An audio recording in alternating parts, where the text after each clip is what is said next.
Hace unos días atrás, el mes pasado, estuve predicando, cuando prediqué con ustedes, prediqué un sermón que se llamaba ¿Cómo es Dios? Y cuando hablábamos de cómo es Dios, me detuve a hablar de cómo es Dios, especialmente en la parte del liderazgo. Pero en esta semana, mientras estaba preparando el tema para hoy, me di cuenta de que hay mucho más que hablar acerca de cómo es Dios. Es inagotable el tema de cómo es Dios. Y la pregunta es tan importante porque no saber cómo es Dios nos impide relacionarnos correctamente con Él. Por ejemplo, quiero comenzar con esta pregunta. Y esta pregunta es, ¿cómo tener una relación con alguien del cual tienes una imagen tergiversada? Esta semana me di cuenta de algo. Por ejemplo, mis padres cuando yo era pequeño se divorciaron.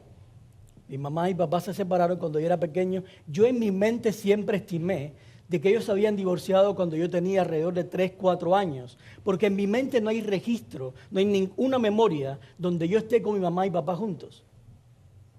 No me acuerdo.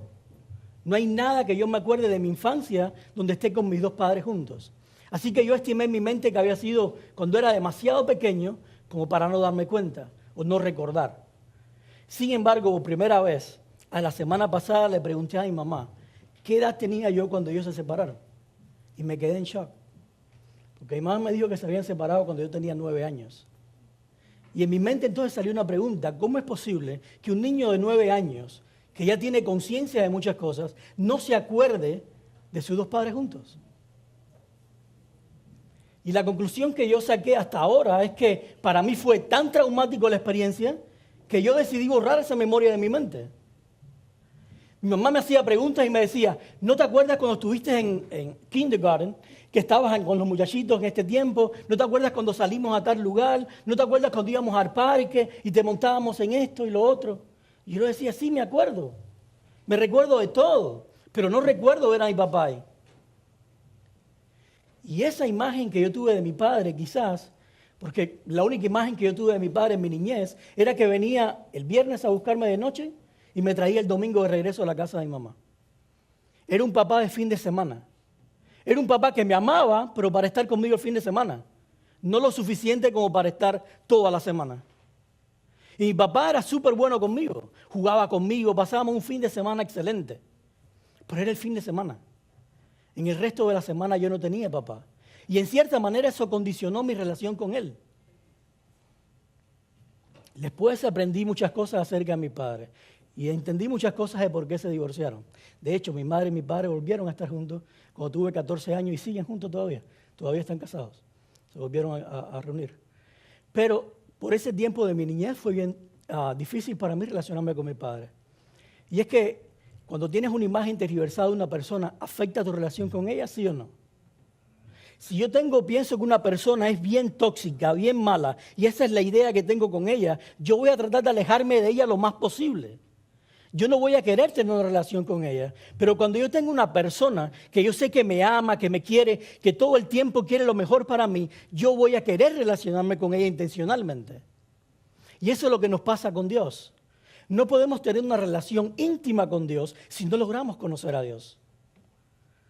Ahora, si eso es así, eso quiere decir que la imagen de una persona es directamente proporcional a la relación que yo tengo con ella. ¿Sí o no? Según la imagen que tengo de ella, así también va a ser mi relación. Si la imagen es mala, la relación va a ser mala o va a ser de lejos. Si la imagen es buena, la relación es buena y va a ser de cerca, bien cerca.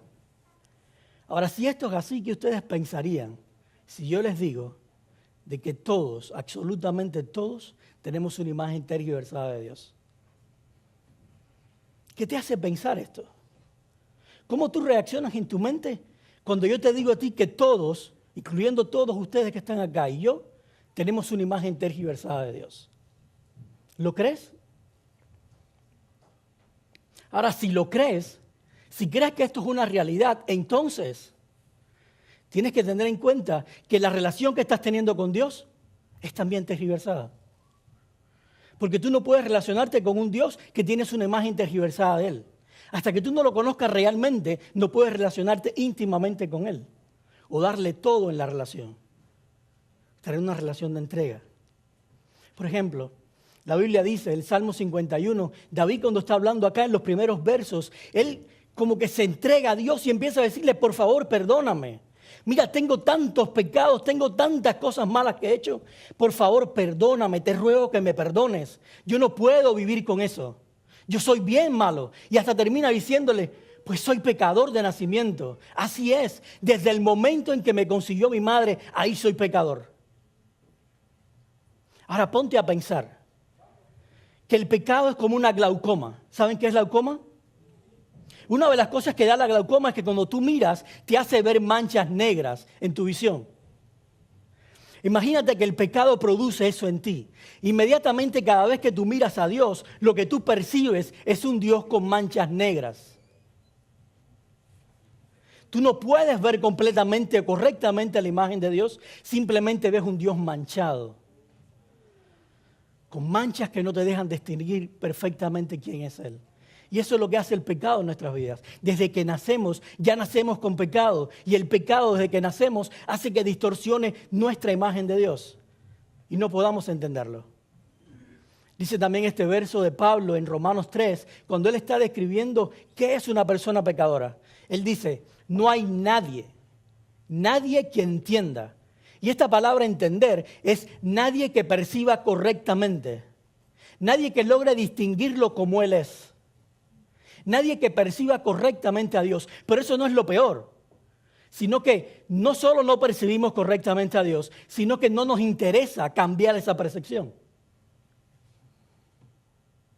Porque nadie que busque a Dios significa que a nadie le importa. Esa es la manera en que yo nací.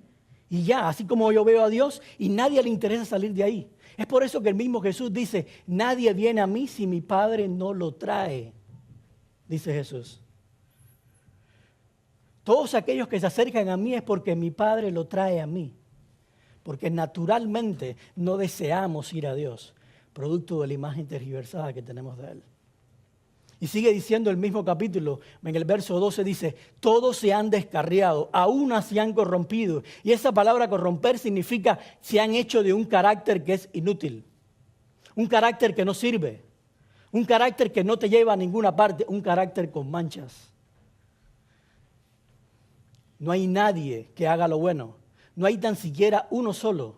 Y eso de hacer lo bueno no se trata de ahora tomar y vender todas mis posesiones para darle dinero a los pobres. O salir todos los sábados y darle comida a los homeless. No está hablando de obras de caridad. Está hablando, no hay nadie que pueda hacer que su carácter manchado, inútil e inservible se convierta en un carácter limpio, puro y sin mancha. Nadie puede hacer eso.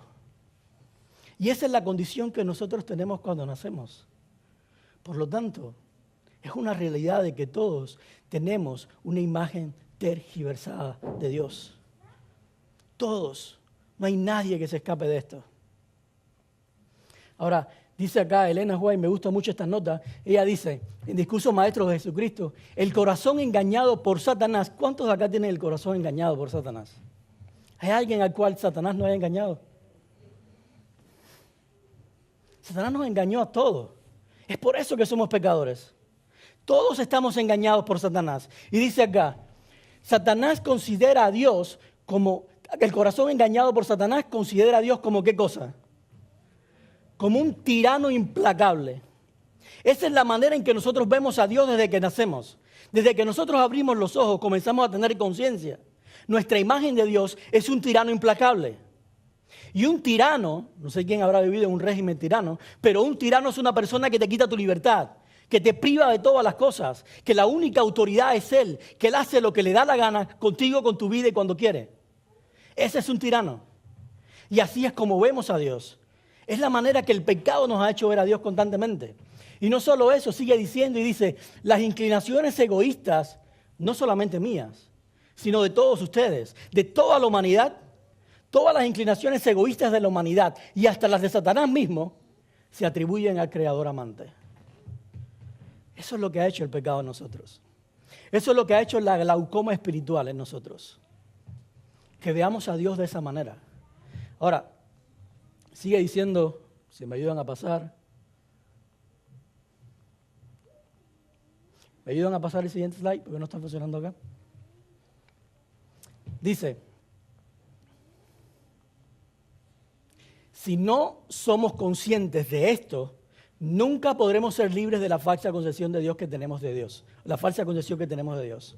Este es el primer paso. Lo primero que tenemos que hacer es estar conscientes de que tenemos una imagen tergiversada de Dios. Todos nacemos así. El pecado nos ha hecho así. No nos deja ver correctamente a Dios. Cuando yo soy consciente de eso, me doy cuenta que necesito algo para que me saque de acá, para yo poder entender a Dios. Y ese algo, dice Jesús, conocerán la verdad y la verdad ¿qué? La verdad los hará libres. Ahora, yo puedo sentarme acá con ustedes y especular toda la mañana de qué significa la verdad.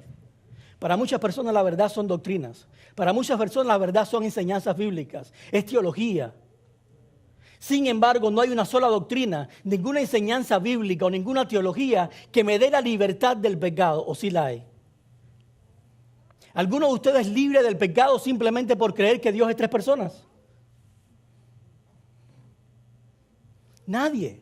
La única verdad que me puede dar libertad del pecado y quitar de mi mente la imagen tergiversada de Dios es una persona.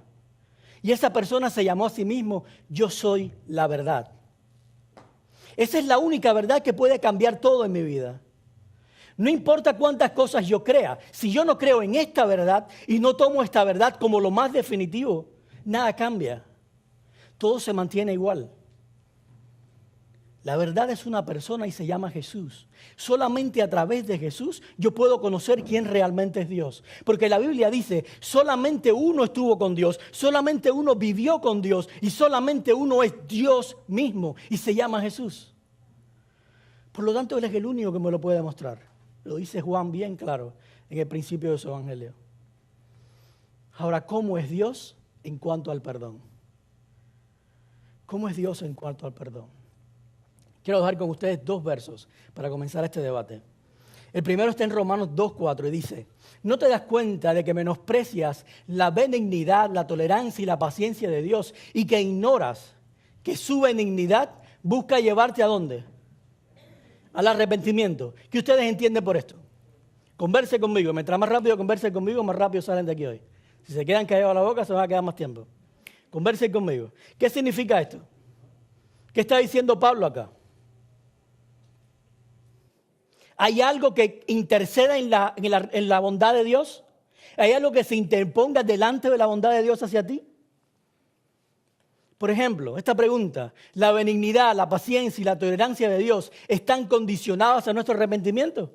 ¿O es lo contrario? ¿Qué es lo que estaba diciendo Pablo? ¿De qué es la bondad, la tolerancia y la paciencia de Dios lo que me lleva a arrepentirme? Por lo tanto, no está condicionado al arrepentimiento mío. Dios es bueno contigo, Él es tolerante contigo, es paciente contigo, te ama y te perdona para que tú puedas ir a arrepentimiento. Eso es lo que está diciendo Pablo. Y dice, ¿es el perdón algo bueno o producto de la bondad de Dios, sí o no? Entonces Dios es bondadoso contigo, Él te perdona primero y después tú te arrepientes. ¿Está el perdón condicionado a nuestro arrepentimiento? Por supuesto que no, según lo que está diciendo Pablo acá. Ahora, les dejo otro verso. Esto lo dijo Juan. Y en primera de Juan, en su primera carta, capítulo 1, verso 9, dice, si confesamos nuestros pecados, entonces no está puesto en la Biblia, pero se incluye. O sea, se sobreentiende. Si confesamos nuestros pecados, Él es fiel y justo para perdonar nuestros pecados y limpiarnos de toda maldad. ¿Está condicionado el perdón aquí, sí o no? Sí, claro. Aquí Juan está condicionando el perdón. Está diciendo, si tú no confiesas tus pecados, entonces Dios no te perdona ni te limpia. Eso es lo que está diciendo Juan. Aquí vemos entonces dos opiniones diferentes dentro de la misma Biblia. Son dos apóstoles de Dios, dos que caminaron con Jesús, dos que enseñaron en todo el Nuevo Testamento, y uno dice algo y el otro dice lo contrario. Y la pregunta del millón es esta. ¿Quién tiene la razón? ¿Pablo o Juan? Porque los dos están diciendo cosas completamente diferentes, según nosotros lo percibimos, ¿sí o no? Entonces alguien tiene que estar equivocado. Alguien tiene que estar en lo correcto acerca de Dios porque los dos muestran dos imágenes diferentes de Dios. Y Dios no tiene dos caras, Dios no es bipolar. Dios no es hoy una cosa y mañana es otra. La Biblia dice que Dios es el mismo ayer, hoy y siempre. Dios no cambia, no es hombre para cambiar. Así que alguien tiene que estar equivocado, pero ¿quién tiene la razón? Vamos a dejar esa pregunta ahí, en espera, y vamos a analizar otras cosas. ¿Conoce a alguien esta señora, Eva Core? ¿Han escuchado hablar de ella? Ella fue sobreviviente de, esa palabrita me suena diferente para decirla, Auschwitz. Entonces, Auschwitz fue un campo de concentración judío. Ella y su hermana, cuando tenían 10 años, eran hermanas gemelas. Miriam se llamaba su hermana. Cuando tenían 10 años, ellas fueron llevadas a este campo de concentración. Ahora, cuando ellas llegaron a ese campo de concentración, hubo una persona que les dio la bienvenida. Una persona que le daba típicamente la bienvenida a todos los que llegaban ahí. Y esta persona se llamaba Dr. Joseph Mengele. Ya saben quién es Dr. Joseph Mengele. Le llamaban The Angel of Death, el ángel de la muerte. Ya se pueden imaginar todo lo que hacía este señor. Cuando lo comparaban con el mismo Satanás.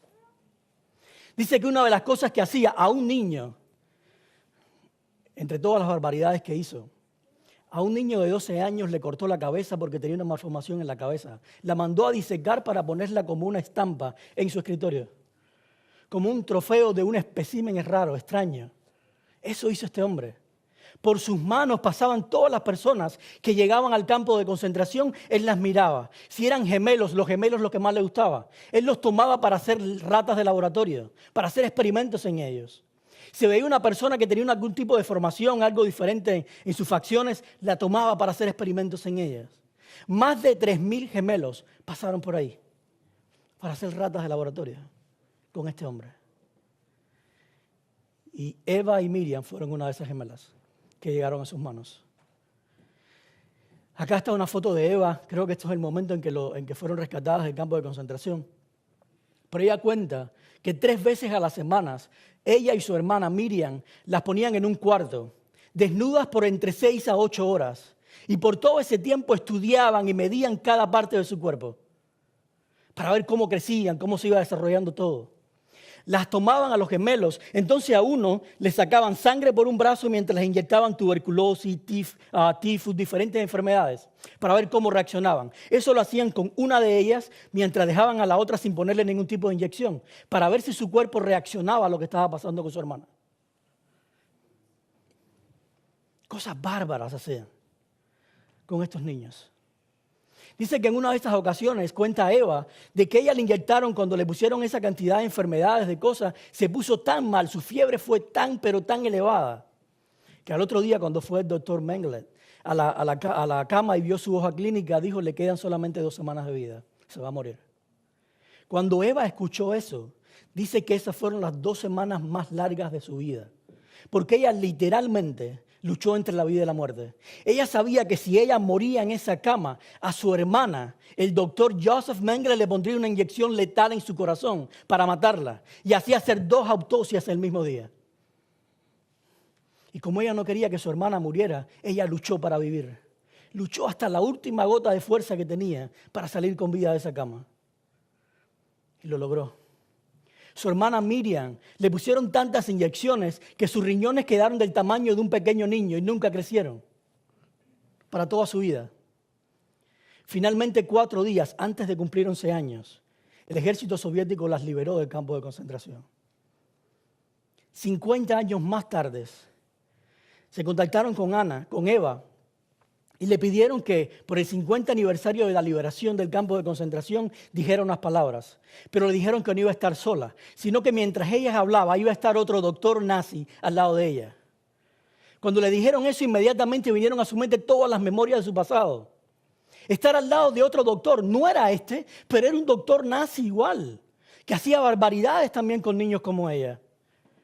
Y dice que cuando ella fue a la reunión con este señor, este hombre la trató tan bien y con tanto amor que ella nunca se esperó eso de él. Eso hizo que cuando llegara a su casa, ella cambiara su perspectiva de lo que iba a decir. Y decidió que iba a escribir una carta de perdón para el doctor Joseph Mengele. Ella cuenta, en ese día del 50 aniversario, dice, en el 50 aniversario de la liberación de Auschwitz, mientras leía mi documento de perdón y lo firmaba, escuchen estas palabras y tomen nota. Dice, sentí que se me quitaba una carga de dolor. Yo no estaba presa, ya no estaba presa del odio, finalmente estaba libre. Esta mujer había sido liberada hace 50 años atrás, físicamente, pero en su corazón había seguido prisionera todavía, porque odiaba a ese hombre que le hizo todo ese daño. Dentro de su corazón ella nunca fue libre por 50 años. Solamente el perdonar a otra persona o a esa persona que le hizo tanto daño, perdonar al ángel de la muerte, fue lo que hizo que el perdón, la libertad llegara a su corazón y a su vida. Ella sigue diciendo, para la mayoría de las personas existe un gran obstáculo para el perdón, porque la sociedad espera ¿qué cosa? Venganza. La sociedad espera que nos venguemos de aquellos que nos hacen daño. Esa es la sociedad. Eso es lo que pide el mundo, venganza. Dice ella, parece que tenemos que honrar a nuestras víctimas, pero siempre me pregunto si mis seres queridos, fallecidos, querrían que viva con dolor y ira hasta el final de mi vida. Dice acá, algunos sobrevivientes no quieren dejar ir el dolor. ¿Han visto ustedes eso? ¿Han visto personas que no quieren renunciar al dolor? Que quieren mantener ese dolor por 50 años, 100 años, el tiempo que vivan, quieren mantener ese dolor vivo en sus corazones hasta que llegue el momento de la venganza. Dice ella, algunos sobrevivientes no quieren dejar ir el dolor. Me llaman traidora y me acusan de hablar en su nombre. La llamaban traidora simplemente porque ella decidió dejar ir el dolor y perdonar a la persona que le había hecho daño. Por eso la vieron como traidora. Lo mismo pasó con Jesús, by the way. A Jesús lo vieron como traidor porque él dijo que amaba a todos y perdonaba a sus enemigos. Dice ella, nunca he hecho esto. El perdón es tan personal como la quimioterapia. Lo hago por mí misma. Ahora, esa mujer fue judía. Nosotros que estamos acá sentados somos cristianos y creemos en un Jesús que nos muestra quién es Dios. Y yo te pregunto, ¿qué mostró Jesús? ¿Qué hizo Jesús en cuanto al perdón? ¿Qué nos mostró Él en cuanto a perdonar? Y si nosotros vamos al momento más difícil de la vida de Jesús, en el momento en que lo estaban torturando, escupiendo, con una espina clavada en su frente y los brazos clavados en una cruz junto con sus pies, mientras le laceraban el costado, mientras pedía agua y le daban vinagre a beber, y se burlaban de Él, ¿cuáles fueron sus palabras? Padre, perdónalos, porque no saben lo que hacen. Padre, perdónalos, porque no saben lo que hacen. ¿En serio no sabían lo que estaban haciendo? Ahora yo te pregunto, si realmente Dios es un Dios que necesita nuestro arrepentimiento para perdonar, ¿en qué estado estaban las personas que estaban crucificando a Jesús? ¿En un estado de rebeldía o un estado de arrepentimiento? En rebeldía. Entonces, ¿qué hacía Jesús pidiendo perdón para ellos? ¿Acaso Jesús no conoce a Dios? ¿Acaso Jesús no conoce la teología de Dios? ¿Cómo se te ocurre, Jesús, pedir perdón por alguien que no se ha arrepentido? Pedir perdón por alguien que está en estado de rebeldía, alguien que no le interesaba ni tan siquiera el perdón de Dios. Sin embargo, Jesús estaba pidiendo a su Padre, Padre, perdónalos, porque no saben lo que hacen. Si Jesús dice algo que no está de acuerdo con lo que yo pienso, entonces yo estoy mal porque Él siempre es la verdad. Cuando yo tengo problemas con esa expresión de Jesús, de Padre, perdónalos porque no saben lo que hacen, y yo tengo algún problema con eso, el problema soy yo, no es Jesús. Jesús es la verdad. Jesús conoce a Dios. Jesús sabe lo que está en el corazón de Dios. Yo no. Yo tengo una imagen tergiversada de Dios. Por lo tanto, el problema soy yo. No es Jesús. No es lo que Jesús dijo. Yo no tengo que buscarle acomodamiento a lo que Jesús dijo. Yo tengo que buscar acomodamiento a mi vida o a lo que yo pienso de acuerdo con lo que Jesús dijo. Porque Él es la verdad. Yo no. ¿Quién tiene la razón entonces? ¿Pablo o Juan?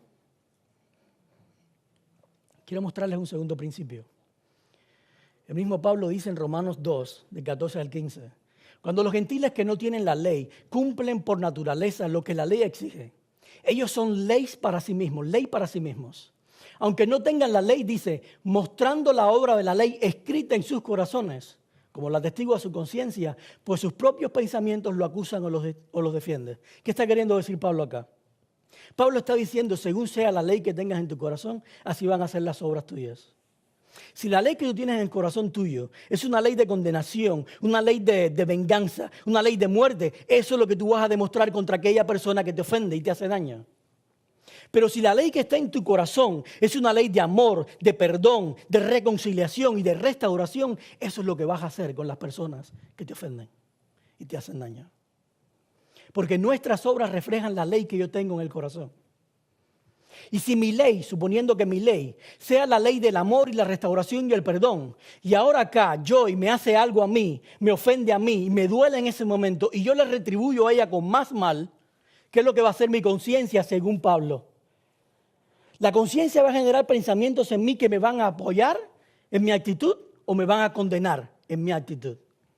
Porque estoy yendo en contra de lo que creo, estoy yendo en contra de la ley que está en mi corazón. ¿No les ha pasado a ustedes eso? ¿No les ha pasado que les ha remordido la conciencia por algo que han hecho? Y que constantemente les está diciendo, está mal lo que hiciste, está mal lo que hiciste. Eso es una ley natural, eso es un principio de Dios. Ahora, esto es lo que siempre pasa con una ofensa. Cada vez que hay una ofensa, siempre hay dos partes. Una parte que es el que la hace, que es el ofensor. Y la otra parte es el que la recibe, que es el ofendido. Ahora, yo les pregunto a ustedes, si ustedes fueran el ofensor, supongan que le hicieron algo, algún daño a la persona que más ustedes quieren o a alguien que es bien cercano para ustedes. Por un momento de ira, ustedes fueron en contra de ella y abusaron de ella, hicieron algo terrible con esa persona. Una vez que ustedes realizaron lo que hicieron, ¿qué es lo que pasa en su corazón? Descríbanme emociones y sentimientos que ustedes sienten. ¿Qué sienten? Rápido. No es difícil, todos hemos pasado por eso. Arrepentimiento. ¿Qué más? Dolor por lo que uno hace, vergüenza. ¿Qué más? Culpa. Todas estas cosas pasan en la parte del ofensor. Cuando él se da cuenta de que ofendió y le falló a la persona a la cual le ofendió. Yo puse todas estas. Culpa, vergüenza, separación, remordimiento, tristeza. Y finalmente puse suicidio. Ustedes van a entender por qué. El suicidio es algo que te haces tú mismo. Algo que la persona hace contra ella misma. ¿Qué pasa entonces en el corazón del ofendido? Con aquel que le hicieron algo injustamente. Imagínense a Jesús siendo clavado en una cruz injustamente porque no merecía estar ahí. Ahí solamente estaban los criminales. Él no había cometido ningún crimen. Jesús estando en una cruz. Si fueras tú en el lugar de Jesús, ¿qué sentirías cuando te hacen una injusticia? ¿Qué sientes? Dolor, ¿qué más? Rabia, ¿qué más? Traición, ¿qué más? Venganza. Yo puse acá rabia, venganza, odio, dolor, indignación, homicidio. Una persona que es dolida o que siente el dolor por una injusticia que se le hicieron puede llegar a matar a la persona contraria. ¿Sí o no? Y aunque no la mates, en tu corazón la mataste. Porque han escuchado ustedes alguna vez, mi mamá era muy típica en esto. Mi mamá es una persona que tiene una energía tremenda. Ella es calladita, un poco por así decirlo, bueno, no calladita. Pero ella te dice, cuando yo te hago la cruz, te hago la cruz. ¿Y qué significó eso? Yo no te maté en vida, pero para mí estás muerto. No me interesa nada lo que tú hagas con tu vida. Para mí ya te enterré. Y eso es muy típico en nosotros. Quizás a veces no tomamos el cuchillo y matamos a una persona. O no le quitamos la vida físicamente, pero en nuestro corazón ya se la quitamos hace mucho tiempo. Todas estas cosas pasan en el corazón de una persona que es ofendida y una persona que es ofensora. Ahora, ¿saben cuál es el problema? Que todas estas cosas pasan entre nosotros, pero ¿qué pasa entonces cuando nosotros ofendemos a Dios? Porque en la vida real nosotros siempre vamos a ser los ofensores y Dios siempre va a ser el ofendido. Porque Dios nunca hace nada contra ti, Dios nunca te ofende. Somos nosotros los que ofendemos a Dios, somos nosotros los que pecamos contra Dios. Y si esa es la manera en que yo veo las cosas, entonces ¿cómo es que yo estoy viendo el corazón de Dios? Yo estoy viendo a Dios como una persona que tiene rabia contra mí, quiere venganza contra mí, tiene odio contra mí, le duele lo que le hice, siente indignación contra mí y un día me va a matar.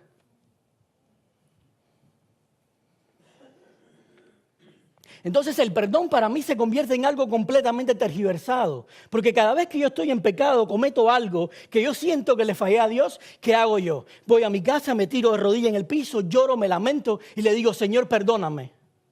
Y la típica, Padre, perdóname, yo no lo voy a volver a hacer, ¿sí o no?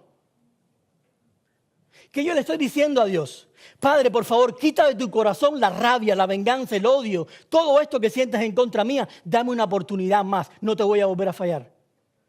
E inmediatamente cuando salgo de ahí me siento perdonado, siento que ya Dios no hace nada de eso. Y a la semana que viene vuelvo a caer en lo mismo, ¿sí o no? Y cuando volví a caer en lo mismo, entonces, ¿qué pasa? Vuelvo a hacer exactamente lo mismo hasta que un día, finalmente, desisto de seguir haciéndolo. Porque pienso que he ido demasiado lejos, que le he fallado tantas veces a Dios en lo mismo de que ya no me va a perdonar. Ya no tengo manera de quitarle la rabia que siente contra mí, el deseo de venganza y el odio que siente contra mí. ¿Y conocen ustedes personas que han pasado por esto, sí o no? Tienen amigos, familiares y quizás alguno de ustedes que está acá en esta mañana está pasando por esto. O alguno que nos está mirando ahora online. Porque esto es muy común por la imagen tergiversada que tenemos de Dios. El perdón para nosotros, según el hombre, según la religión, se convierte en la manera de convencer a Dios de dejar ir todos los sentimientos y emociones que tiene en su corazón por nosotros o contra nosotros por nuestras ofensas. Pero eso no es perdón según la Biblia. ¿No le suena familiar esta manera de ver a Dios? Esta manera de ver a Dios, un Dios ofendido, un Dios que entonces yo voy a ti, te hago daño, entonces Él se vira contra mí y se enoja conmigo. ¿No le suena familiar? Por ejemplo, ¿cómo presenta el Antiguo Testamento el perdón de Dios? ¿Se parece a esto, sí o no? Vamos a ver qué dice David, el mismo David. El Salmo 86, 5 dice, tú, Señor, eres bueno y perdonador, grande es tu amor para todos los que te invocan. ¿Qué está diciendo David acá? ¿Dios es bueno, sí o no? Sí. ¿Es grande su amor, sí o no? ¿Es perdonador, sí o no? Pero ¿para quiénes solamente? Para los que le invocan. Si tú no lo invocas, Dios ni es perdonador, ni es bueno, ni grande es su amor. Tú tienes que invocarlo primero. Su bondad, su perdón y su amor están condicionados a que tú lo invoques, a que tú vayas a Él y te arrepientas y le confieses tu pecado. Exactamente lo mismo que decía Juan. ¿Por qué pasa esto?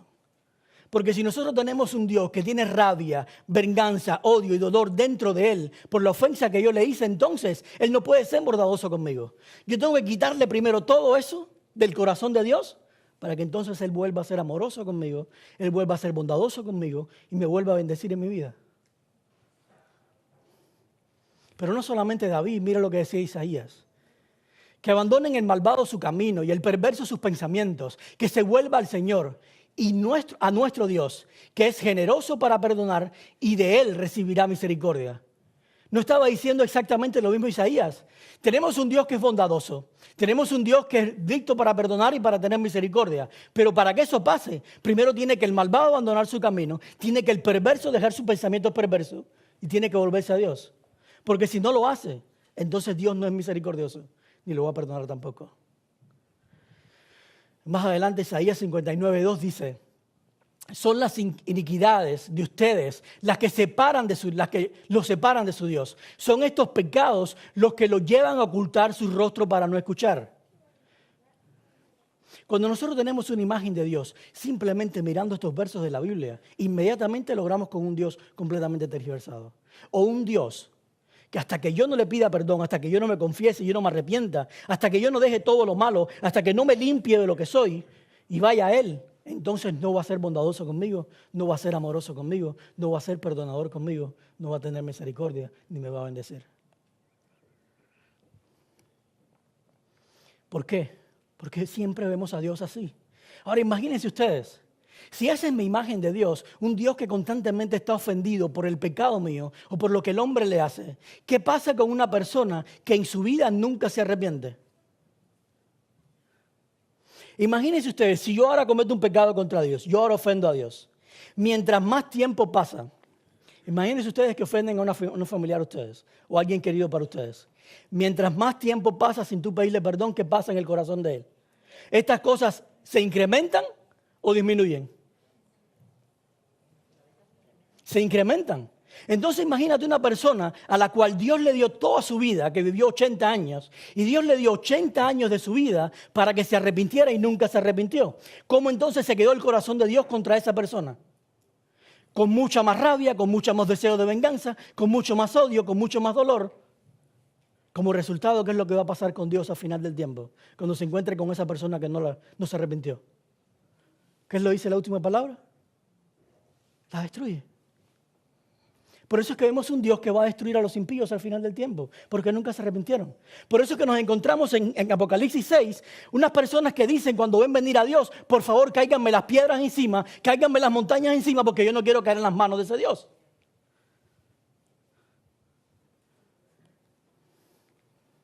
Ahora, si nosotros queremos tener una imagen correcta de Dios, tengamos mucho cuidado de basarla en el Antiguo Testamento. ¿Qué quiero decir con esto? ¿Quiero decir que el Antiguo Testamento está malo, que no sirve? Por supuesto que no. El Antiguo Testamento no está mal. El Antiguo Testamento tampoco no es que no sirva.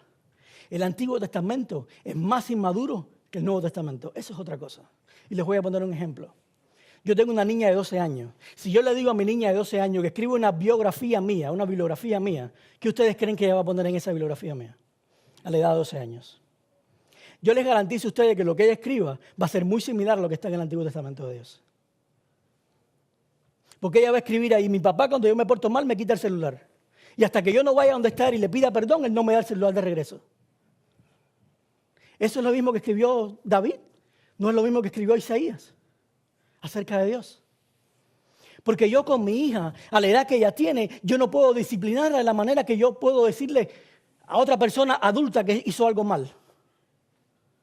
Porque yo a mi hija tengo que hacerle ver las consecuencias de sus actos que van a traer problemas. Y yo ahora le quité el celular, pero desde el momento en que le quité el celular ya yo la estaba perdonando. Yo no guardé nada en contra de ella. Ya yo le había dado el perdón desde el momento en que me faltó respeto. Pero yo simplemente le quito el celular para que ella sepa que en su vida todas las cosas que hace tienen consecuencias. Y que ahora la mía es quitarle solamente el celular, pero en la vida no la va a tratar tan bien. Porque Dios te ama, pero el pecado no te ama. Dios te ama, no importa lo que tú hagas. Tú puedes hacer todo, Dios te va a seguir amando. Nada puede hacer que Dios te saque de su corazón, pero el pecado no te ama. Y el pecado te hace doler. Y te va a hacer doler más que lo que yo te quite el celular. Pero si mi hija, 20 años más tarde, escribe una bibliografía mía, se va a parecer mucho más a la realidad. Va a escribir cosas completamente diferentes, porque las va a entender completamente diferente por la madurez que tiene. Y eso es lo que pasaba con el pueblo de Dios. En el Antiguo Testamento, después de estar 400 años esclavizados, a después un pueblo que conocía a Dios a través de Jesús. Es completamente diferente la manera de hablar. Dice acá Hebreos, Dios, que muchas veces de varias maneras habló a nuestros antepasados en otras épocas por medio de los profetas, en estos días finales, lo que estamos viviendo, nos ha hablado por medio de su Hijo. ¿Por qué Dios tuvo que hablar en el tiempo del Antiguo Testamento a través de tantos profetas, cientos de profetas? Porque eran humanos, no habían conocido a Dios, no habían tenido la experiencia de Dios, tenían una imagen tergiversada de Dios, no había quien se las quitara y su manera de ver a Dios era como la de un niño. Toda la Biblia es inspirada por Dios. Sí, claro que lo es, 100%. Toda la Biblia es inspirada por el Espíritu de Dios. Es el mismo Espíritu, desde Génesis hasta Apocalipsis. Pero no es lo mismo la interpretación de un niño a la interpretación de un hombre maduro o una persona madura. Ni tampoco Dios se revela igual a un niño que como se revela a una persona madura. Y esas son cosas que nosotros tenemos que entender. Es por eso que Jesús o Dios determinó en los últimos días, ahora en lo que estamos viviendo, manifestarse a través de su Hijo. Y dice él, sigue diciendo el verso, el Hijo es el resplandor, la luz que más brilla de la gloria. Esa palabra gloria significa una opinión infalible, algo que es certero, que nadie lo puede cambiar. Es la gloria de Dios, la fiel imagen o el carácter de lo que Él es. Solamente Dios, Jesús, nos muestra realmente cómo es Dios. Fuera de Jesús, yo no puedo conocer a Dios. ¿Quién tiene razón entonces? ¿Pablo o Juan? Y la respuesta es ambos. Ambos tienen razón. ¿Sabes por qué? Porque nosotros cuando leemos la Biblia tenemos gracia, por así decirlo, de que solamente la podemos leer en español. Y en español solamente hay una palabra para perdón. Es perdón, perdón. Eso es todo. En inglés pasa exactamente lo mismo. Solamente hay una palabra. Sin embargo, en griego, que fue cuando se escribió el Antiguo Testamento, habían por lo menos 2 palabras para perdón. Y eso hace toda la diferencia. Te da una perspectiva de Dios completamente diferente.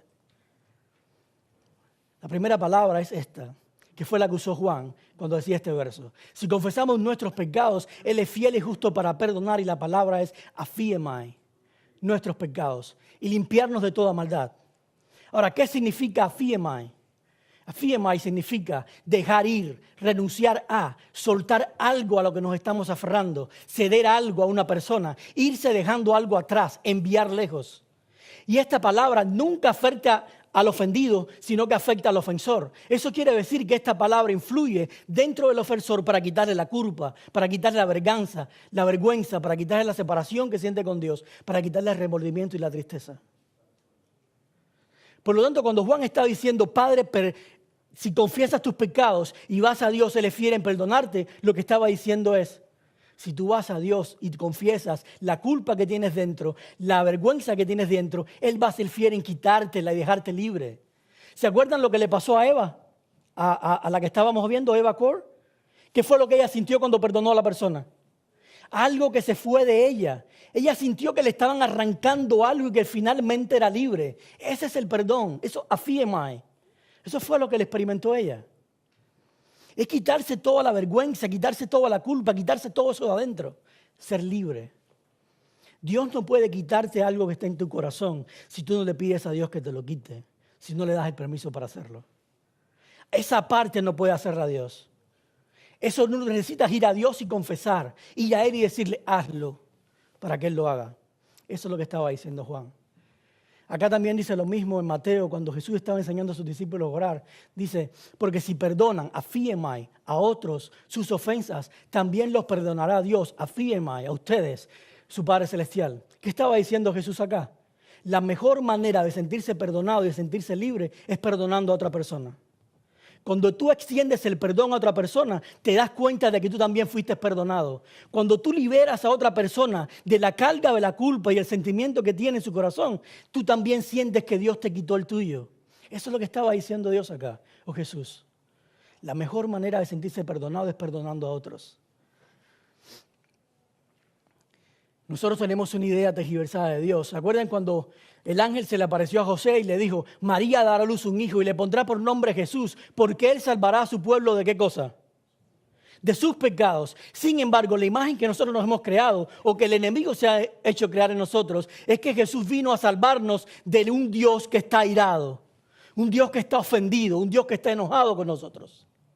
Y cada vez que vemos el sacrificio de Jesús, vemos a Jesús clavado en una cruz, porque es la única manera de que Dios entonces pueda mirarme.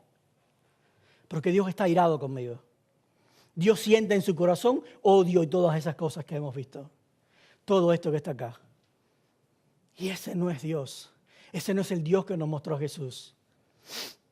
La siguiente palabra, la última palabra con que se dice perdón, es charisomai.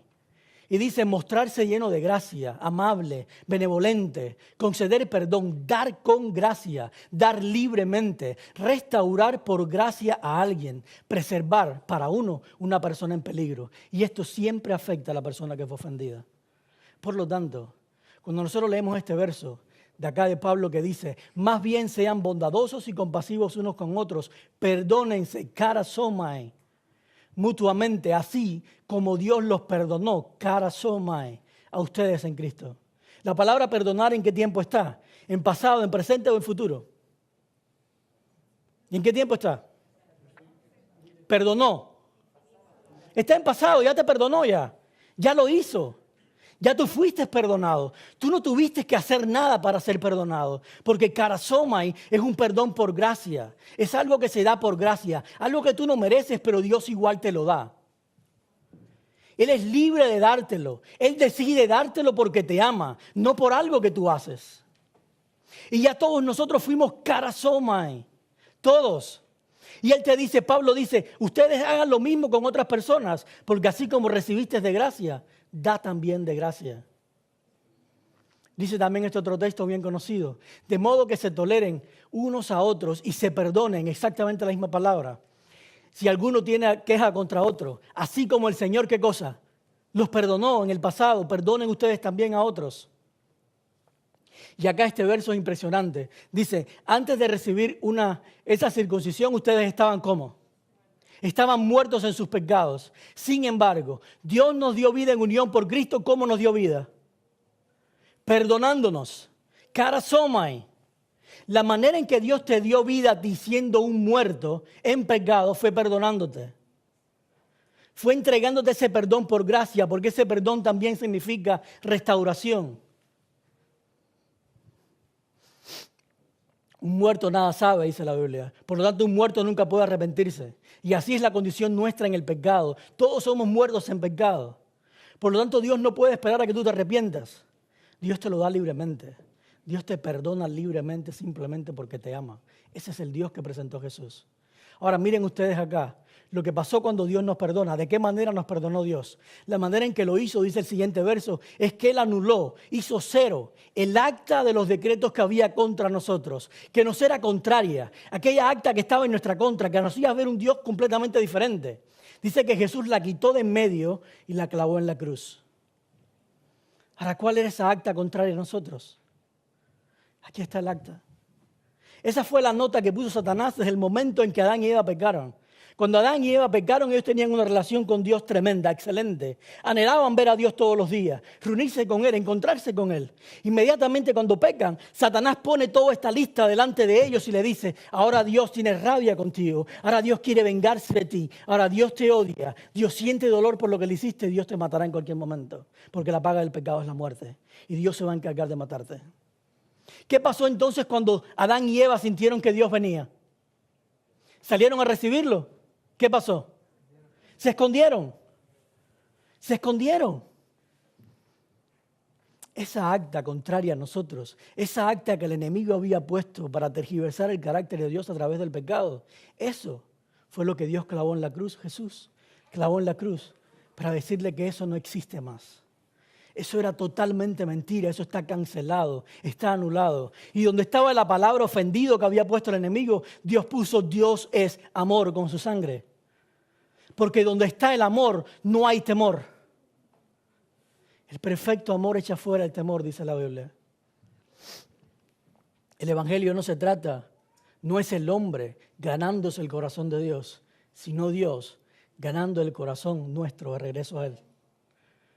Es Dios diciéndole al hombre, yo nunca te saqué de mi corazón. No importa lo que hayas hecho, yo nunca te he sacado de mi corazón. Siempre estuviste ahí. Yo no tengo que ponerte de regreso por algo que tú hagas. Tú siempre estuviste. Yo quiero traerte a ti, acá nuevamente, para que tú veas que yo siempre estuve contigo. Eres tú el que tienes que ponerme de vuelta en tu corazón, no yo a ti. Conclusión. Hace tiempo, una chica en Brasil, una historia verdadera, no me acuerdo el nombre de la chica, así que le vamos a llamar María, un nombre bien común. Esta chica María en Brasil se crió con su madre, sus padres las había abandonado, su padre las dejó sola. Pero ¿qué pasó? Esta chica, su madre era cristiana y empezó a educarla amando a Dios y enseñándole buenos valores, buenos principios. En ese pueblo chiquito donde vivía, dice que había un lugar donde habían personas ancianas que ya estaban por así decirlo, nadie se encargaba de ellas. Y ella iba voluntariamente y les cocinaba, pasaba tiempo con ellos, los entretenía, siempre hacía cosas con ellos. Era una chica que todo el pueblo la conocía por su bondad. No solo era bonita, dice la historia, era hermosa la chica, pero también era hermosa por dentro. Todo el mundo la quería en ese pueblo. Pero ella tenía un sueño, ella quería ser actriz. Y en el pueblo donde estaba ella no podía hacerlo. Así que cuando ella cumple 21 años, ella decide salir e irse a la ciudad más grande, a Sao Paulo. Y cuando llega allá, ella le pide a la madre que se va a ir y se va a encargar de ella cuando sea actriz finalmente. Llega allá, comienza a relacionarse con su mamá, la llamaba de vez en cuando por teléfono, de repente, como a los 2 meses, dejó de llamar. Y por todo un año su madre nunca supo nada de esta chica, de María. La madre ya no aguantaba la angustia en su corazón, así que decidió irse para Sao Paulo, aunque no sabía dónde podría estar.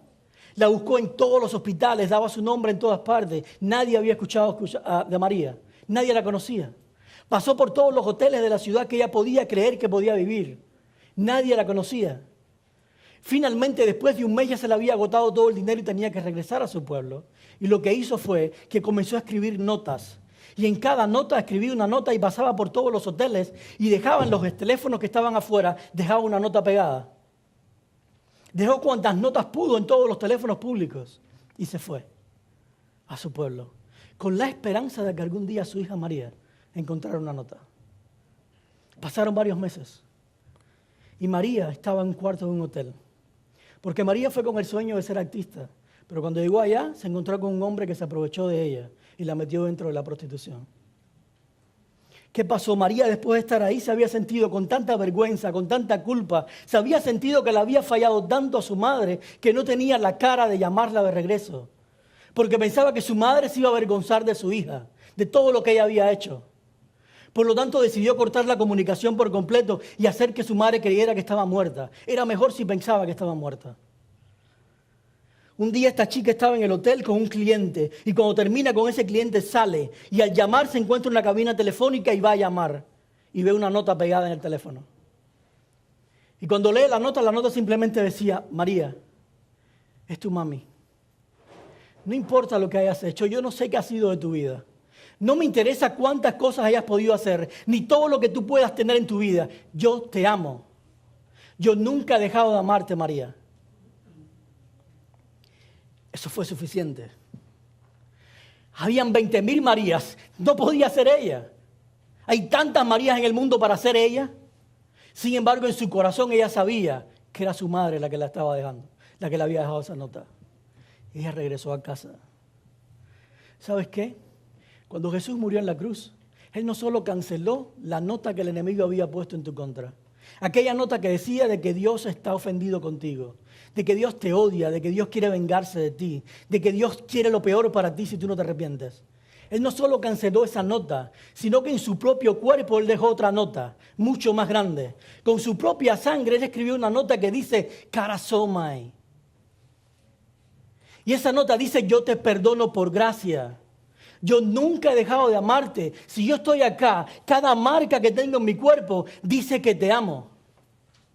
Yo no necesito que tú te arrepientas de todo. Yo te amo porque te amo y te perdono simplemente porque te amo.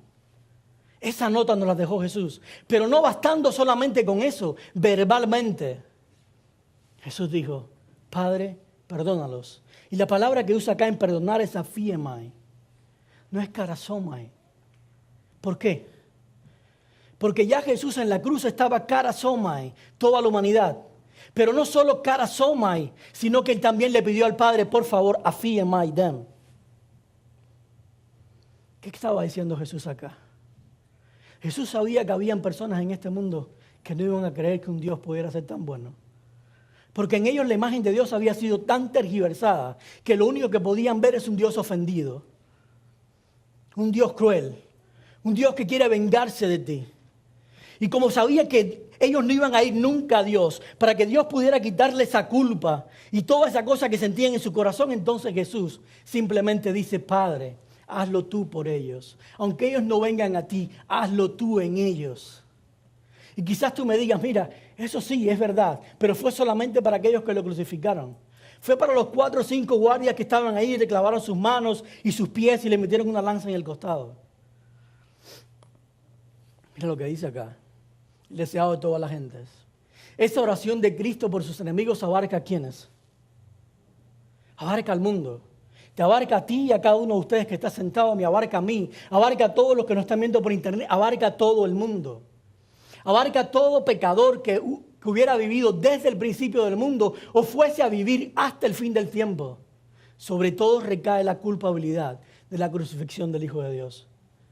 Y sobre todo, si sobre todo recae la culpa de la crucifixión del Hijo de Dios, entonces sobre todo también recae el perdón que el Hijo de Dios le pidió al Padre hacia cada uno de nosotros.